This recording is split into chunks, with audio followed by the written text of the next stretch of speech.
बाहरी दिल्ली के अलीपुर व कादीपुर और आसपास के गांव कहने को तो गांव बचे हैं। बस चंद सालों की बात है जब यहां खेती भी मुश्किल से दिखाई देगी।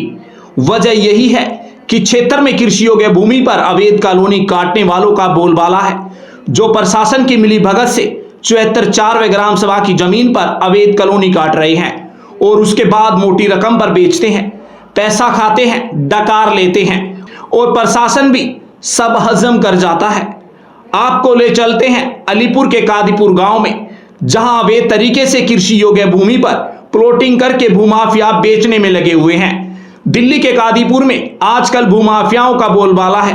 तस्वीरें दिल्ली के कादीपुर गांव के पास बने नाले की है, जहां कृषि योग्य जमीन है और इस कृषि योग्य जमीन पर भूमाफियाओं के द्वारा रातों रात कृषि योग्य जमीन पर मिट्टी डालकर भरत कर दिया गया और इसके बाद इस जमीन को भूमाफिया प्लॉटिंग के नाम पर भोले भाले लोगों को मोटी रकम के बदले बेच देते हैं।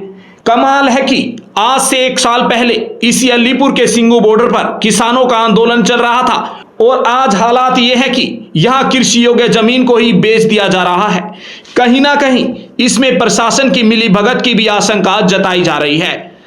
सबसे बड़ी बात तो यह है कि दिल्ली पुलिस व कानून के हाथ भी इनके गिरेबान तक नहीं पहुंच पा रहे। कहने को तो ये दिल्ली की सबसे स्मार्ट पुलिस कही जाती है और दिल्ली पुलिस का स्लोगन भी है कि दिल्ली पुलिस की चप्पे चप्पे पर नजर।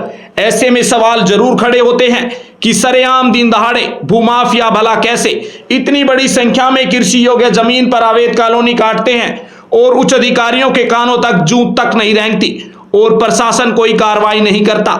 इससे बिल्कुल ये तो साफ है कि ये पूरा का पूरा जो खेल है पुलिस और प्रशासन की मिलीभगत से चल रहा है।